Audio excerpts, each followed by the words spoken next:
तेवढ्यात गाडीचे viper, light चालू बंद होतात आणि गाडी खालून धूर येतो.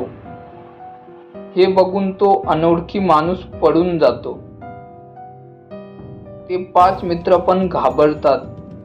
एवढ्यात तन्मय म्हणतो, विनय गाडी न थांबवता चालू कर आणि चल इथून पटकन, नाहीतर काही खरं नाही आपलं.